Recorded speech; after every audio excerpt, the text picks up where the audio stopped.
మీ సినిమాలో ఒక ముఖ్యమైన పాత్ర గురించి చెప్పాలి.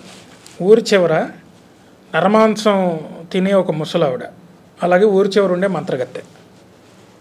మీరు మూఢనమ్మకాలు నమ్ముతారా? హారర్ జానర్ అంటే మీకు ఇష్టమా? దెయ్యాన్ని నమ్ముతారా, దేవుడిని నమ్ముతారా? మూఢనమ్మకాలు నమ్మను, కానీ లైక్ ఉన్నాయి కదా, సమాజంలో ఉన్నాయి కదా మూఢనమ్మకాలు. ఉన్నాయి, మూఢనమ్మకాలు ఉన్నాయి, మరి వాటి గురించే ఉన్నాయి, మూఢనమ్మకాలు ఉన్నాయి కదా. సో వాటి మీద సినిమా తీయాలి. ఇప్పుడు ఆ మూఢనమ్మకాలు నిజమని చూపిలే కదా అక్కడ మనం. ఇప్పుడు ఈ సినిమాలో నీకు యముడు వస్తాడు అని ఆవిడ చెప్పుద్ది, మంత్రగా చెప్పుద్ది, యముడు వస్తాడు అని చెప్తుంది, చంపేస్తాడు, నీ వల్ల కదా అని చంపాను, నేను చేసింది ఇదంతా అని చంపేస్తాడు. కట్ చేస్తే యముడు వచ్చాడు. యముడు ఎలా వచ్చాడు? మనిషి రూపంలోనే వచ్చాడు. అది ఫాదర్ వల్ల కొడుకు వచ్చాడు, యముడుగా వచ్చాడు, అంతే. ఆ భయం వాళ్ళ పుట్టింది, యముడు వస్తాడని ఒక భయం ఉంటుంది కదా, ఆ విలన్లో అది క్యారీ చేశాను త్రూ అవుట్. పరాక్రమంలో నరబలికి ఇది స్పాయిలర్ అలర్ట్, సినిమా చూడని వాళ్ళకి పాయింట్ చెప్పకూడదు. బట్ ఒక సీన్ ఉంది ఈ నలబరికి సంబంధించి, ఊరు చివరి ఉండే మంత్రగత్తె ఆవిడ పాత్ర ఉంది. ఆవిడ పాత్ర ఎంత బాగా ఉన్నది, కొద్ది నిమిషాలే తలనరికేస్తారు, అయిపోద్ది.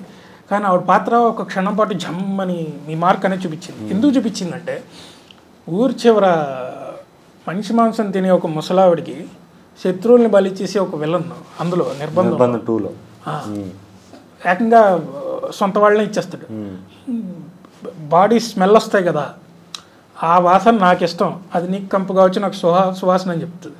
అంటే క్యానిబలిజం దాన్ని స్ట్రెస్ చేశారు, మూఢనమ్మకాలని స్ట్రెస్ చేశారు. ఊరి చివర మనిషి కాదు, మనిషే, దెయ్యం కూడా కాదు, మనిషిని చూస్తే భయం వేసి ఇలాంటి క్యారెక్టర్లు అవి. పండు ముసలోళ్ళని చూస్తే, ముసలి మా అమ్మని చూస్తే ఎవరికి భయం లేదు. విచ్ ఇంగ్లీష్ సినిమాలో విచెస్, ఆ టైప్లో తెలుగీకరణ ఏమైనా చేశారా ఏంటి? అంటే ఆ పాత్రల గురించి. ఆ పాత్రని చిన్నప్పుడు చూసామండి, ఇలా మంత్రగా అంటే ఊర్లో చెప్పుకుంటారు కదా. అవునండి, ముసలోళ్ళు ఉండేవాళ్ళు కొంతమంది లేడీస్, మంత్రగత్త అని చెప్పేవాళ్ళు. సో వాళ్ళు అలాగే ఉండేవాళ్ళు ఇంచుమించుగా. సో వాళ్ళ స్వభావాలు ఎలా ఉంటాయి, వాళ్ళ కాన్వర్జేషన్స్ ఎలా ఉంటాయి, వాళ్ళు బాగా క్లోజ్ పీపుల్తో ఎలా ఉంటాయి, వాళ్ళ నిజం ఏంటి, వాళ్ళ మనసులో ఉన్నది అని నేను ఊహించి చేశాను, ఊహించి క్యారెక్టర్స్ క్రియేట్ చేశాను. అక్కడ క్యానిబలిజం తేవాలి మీకు ఎందుకు అనిపించిందండి? అక్కడ ఉన్నారు కదా మరి, ఇప్పుడు మనకి ఎన్ని న్యూస్ రావట్లే, నోయిడాలో చిన్నపిల్లల్ని చంపేసి తినేసిన వాళ్ళు ఉన్నారు, ఉంది కదా, న్యూస్లు అన్నీ ఉన్నాయి. వాళ్ళ గురించి కూడా చెప్పాలి కదా మనం. బట్ అసలు అది వస్తుందని ఊహించనే లేదన్నమాట. It will be like a sudden షాకే చూసేటప్పుడు, నిర్బంధం చూసేటప్పుడు. అది 1 or 2 కన్ఫ్యూజన్లో ఉండిపోయింది. ఎందుకంటే ఆ 2 సినిమాలు చూసేసి రెండింటిని ఒక సినిమాగానే అనుకుంటున్నాను అనమాట.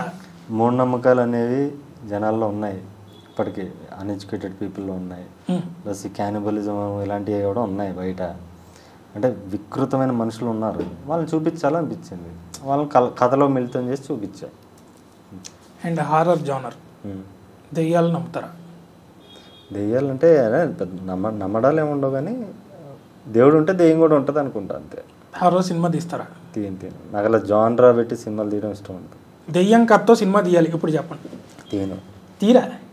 ఆ కథ మీకు నచ్చి రాస్తే, మీరు సడన్గా సరే రాసి చూద్దామని రాస్తే తీబుద్ధి అయితే, అంటే ఇలా అనుకుని రాయను నేను బేసికల్, పర్టికులర్గా రాయరు, రాసి దాంట్లో పాత్ర వస్తే అప్పుడు నాకు నచ్చదు. దెయ్యం గురించి ఎంతసేపు అని చెప్తాం, దెయ్యం అది ఆడిని భయపెట్టి చూపించి ఆడి మిర్రర్లో చూసుకుంటే దెయ్యం వచ్చి వెళ్ళిపోద్ది, ఇవన్నీ చూసాం కదా.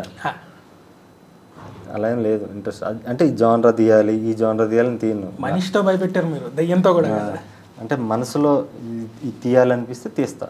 ఏదైనా ఇది ఈ జానరా తీయాలి, యాక్షన్ ఫిల్మ్ తీయాలి, రొమాంటిక్ కామెడీ తీయాలి, ఇలా ఉంటాయి కదా, రామ్ కామ్, ఇలా. నా సినిమా జానరా ఏదో నాకే తెలియదు, నాకు ఒకటి అనిపించింది తీసేస్తాను. దాంట్లో మళ్ళీ ఇది పెడితే బాగుంటుంది అనిపిస్తే అది పెడతాను, ఇది కూడా పెడితే బాగుంటుంది అనిపిస్తే అది కూడా పెడతాను. నిర్బంధం ఉంది, నిర్బంధం నాకు ఫస్ట్ వచ్చిన థాట్ ఏంటంటే, ఒక చిల్లరగాడు ఇంటికి లేట్గా వస్తే వాళ్ళ అమ్మతో గొడవ అయితే వాళ్ళ అమ్మని కొడుతుంది, కొరుకుతుంది, తర్వాత వచ్చి పసుపు రాసి ఏడుస్తుంది, నేను చిన్నప్పుడు నేను చూసుకుంటే ఇలా అయ్యేవాడు అని. అది నాకు ఫస్ట్ వచ్చిన థాట్. దీని మీద ఎప్పటికైనా సినిమా అనుకున్నప్పుడు నాకు కరోనా టైంలో నేను వాళ్ళ స్కూల్ బాధలు ఇవన్నీ చూసి నేను సడన్గా దీని మీద సినిమా తీయాలనిపించినప్పుడు అక్కడి నుంచి స్టార్ట్ చేశాను. ఆ కొడుకు రేపిస్ట్ అయితే ఎలా ఉంటుంది, వాడు ఈ ఇన్సిడెంట్ వల్ల మనిషిగా మారితే ఎలా ఉంటుంది, మనిషిగా అమ్మ చెప్పడం వల్ల జస్ట్ మారిపోతే ఎలా ఉంటుంది, బాగోదు. దీంట్లో మనం అంబేద్కర్ని తీసుకొస్తే ఎలా ఉంటుంది. ఇలా సినిమా రన్నింగ్లో అంబేద్కర్ అనేది అసలు 8 daysలో తీసాను సినిమా. ఫస్ట్ 4 daysలో అంబేద్కర్ అనేది మైండ్లో లేదు. అమ్మ సీన్ తీసాక నాకు అనిపించింది ఆ రోజు నైట్, అంబేద్కర్ని పెడితే ఎలా ఉంటుంది అనిపించి అప్పటికప్పుడు ఐడియా వచ్చి అప్పటికప్పుడు నెక్స్ట్ 2 days గ్యాప్ తీసుకుని 3rd day మళ్ళీ షూట్ చేశాను. సో అలా ఇప్పుడు ఆ సినిమాలో నేను అది ఏ జానర్ అంటే నాకు తెలీదు. ఇక్కడి నుంచి స్టార్ట్ చేసిన కథ అటు వెళ్ళింది, అంబేద్కర్ దగ్గరికి వెళ్ళింది, వలసకూలి బాధ దగ్గరికి వెళ్ళింది, రేపిస్ట్ నుంచి మొదలు ఒక డ్రామా అంటారు అంతే. ఏ జనరల్ తెలియకపోతే అందులో ఒక నటన ఉంది, అందులో ఒక నాటకీయత ఉంది కాబట్టి it will B A drama, drama kind of film. అంతే. అండ్ పుస్తక పఠనం మీకు అలవాటు లేదని చెప్పారు, బట్ అంబేద్కర్ పుస్తకం ఇచ్చిన తర్వాత చాలామంది ఆడియన్స్ ఏమనుకున్నారంటే, అంటే అందులో ఒక పుస్తకాన్ని మెన్షన్ చేసి ఒక పుస్తకం వ్యక్తి మీద మార్పు అవ్వచ్చు అవ్వవచ్చు, ప్రభావితం అయితే ఉంటుంది అన్నారు.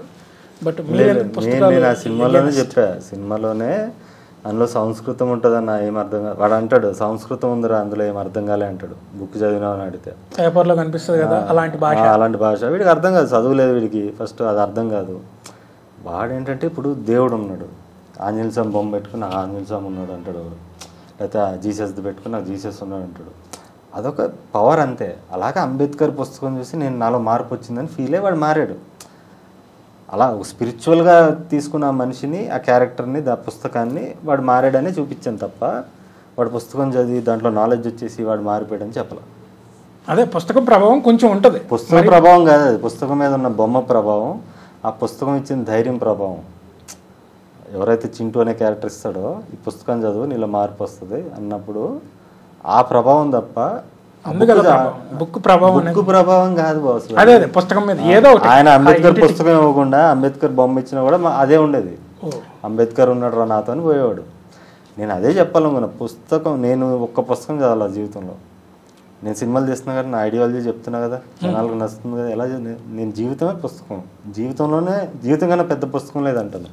ఒక పుస్తకం చదివితే దాన్ని రాసిన ఆథర్ యొక్క మైండ్ సెట్ మనమే పడిపోద్ది తప్ప మన సొంత మైండ్ సెట్ ఉండదు.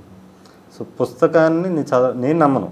పుస్తకం చదివి జ్ఞానం పెంచుకునే వాళ్ళు ఉంటారేమో కానీ పుస్తకం వల్ల జ్ఞానం వస్తుందంటే నేను నమ్మను. పుస్తకం వల్ల నువ్వు లిమిట్ అయిపోతావు నా ఫీలింగ్. అండ్ మీ సినిమాలో ప్రాపర్టీ చాలా మందిని అలా లాగింది. అందుకని ఏంటంటే ఆ సినిమాలోనే చెప్పాను, బయట ఇంటర్వ్యూలో కూడా సినిమాలోనే చెప్పా. We thought that your an avid book reader, but కాదని తర్వాతే తెలిసింది. బుక్స్ చదవను అసలు, అని నేను చదవలేను. మెయిన్గా నాకు రీసెంట్గా తెలిసింది డిస్లెక్సియా అనేది ఉందంట. సో 15 minutes ఎవరిని మాట్లాడినా వినలేను, నేను పుస్తకం కూడా చదవలేను అనమాట. ఓకే. ఆటిజం ఒక అంటే దీంట్లో ఆటిజం గురించి పెట్టాను కదా, ఆవిడతో నా ఫ్రెండ్ ఒక ఆటిజం స్పెషలిస్ట్, ఆవిడతో డిస్కస్ చేస్తే చెప్పింది ఆవిడ, నీకు కూడా లైట్గా ఉంది డిస్లెక్సియా అని ఉంటుంది, న్యూటన్కి ఐన్స్టీన్కి వాళ్ళకి కూడా ఉంటుంది అంటే అయితే ఓకేలే నాకు కూడా ఉన్నా పర్లేదు అంటే like there are rare people who have this. So నాకు దానివల్ల నేను పుస్తకాలు చదవలేకపోయినా నాకు ఇప్పుడు అర్థమైంది. బట్ ఆటిజం అంటే ప్రతి మనిషిలోనూ ఉంటుందని చెప్పారా ఆవిడ? నాలో ఉంది, నా హ్యాండ్ రైటింగ్ ఇవన్నీ నాకు చూసింది ఆవిడ. నా హ్యాండ్ రైటింగ్ అని నేను మాట్లాడే మాటల్లో తెలిసిపోద్ది కదా వాళ్ళకి, స్పెషలిస్ట్ కదా. అంటే ఆటిజం అంటే ఇంత ఆటిజంలో డిస్లెక్సియా అనేది చిన్నది, అది చాలా మంది షారుఖ్ ఖాన్లో ఉంటుంది, అలా చాలా మందిలో ఉంటుంది. ప్రతి మనిషిలోనూ చిన్న బలహీనత ఉంటుంది, అదే ఆటిజం అనుకుంటున్నాను. బలహీనత కాదు ఆటిజం అనేది. ఆటిజం అనేది అంటే ఏంటంటే అమాయకత్వం లాంటిది. లేదు, డిస్లెక్సియా అనేది బలహీనత కాదు, అది దే ఆర్ నాట్ ఆర్గనైజ్డ్, రెగ్యులర్గా ఉండరు, ఆర్గనైజ్డ్గా ఉండరు. ఇప్పుడు నా ఫిల్మ్ మేకింగ్ ఇలా ఉందని చెప్తున్నా కదా, అది కూడా ఆర్గనైజ్డ్గా ఉండదు, ఇలా అనుకుని ఇలా తీసి దే ఫీల్ బోర్డ్. బోర్ కొట్టలేదు ఇప్పుడు మాకు, నేను ఆటిజం అది ఉన్నాడు అని చెప్తున్నాను బాసు. They feel bored. ఇప్పుడు నేను సినిమా ముందే రాసుకుంటే నా బోర్ అయిపోతాను నేను అక్కడికి వెళ్ళి. I like adventures. ఇప్పుడు అడ్వెంచర్ చేసేవాళ్ళు వాళ్ళందరిలో కూడా ఉంటుంది. ఇప్పుడు మౌంటైన్ క్లైంబింగ్ చేసేవాడు వాళ్ళందరిలో మామూలు మనిషిలో ఉండే భయాలు కానీ మామూలు మనిషిలో ఉండే లిమిటేషన్స్ ఉండవు, వాటి గురించి చెప్తాను. సో ఆటిజం గురించి దాని గురించి స్ట్రెస్ చేయలేదు, బట్ ఆ క్వశ్చన్ అడుగుదాం అనుకున్నాను, but I got your answer.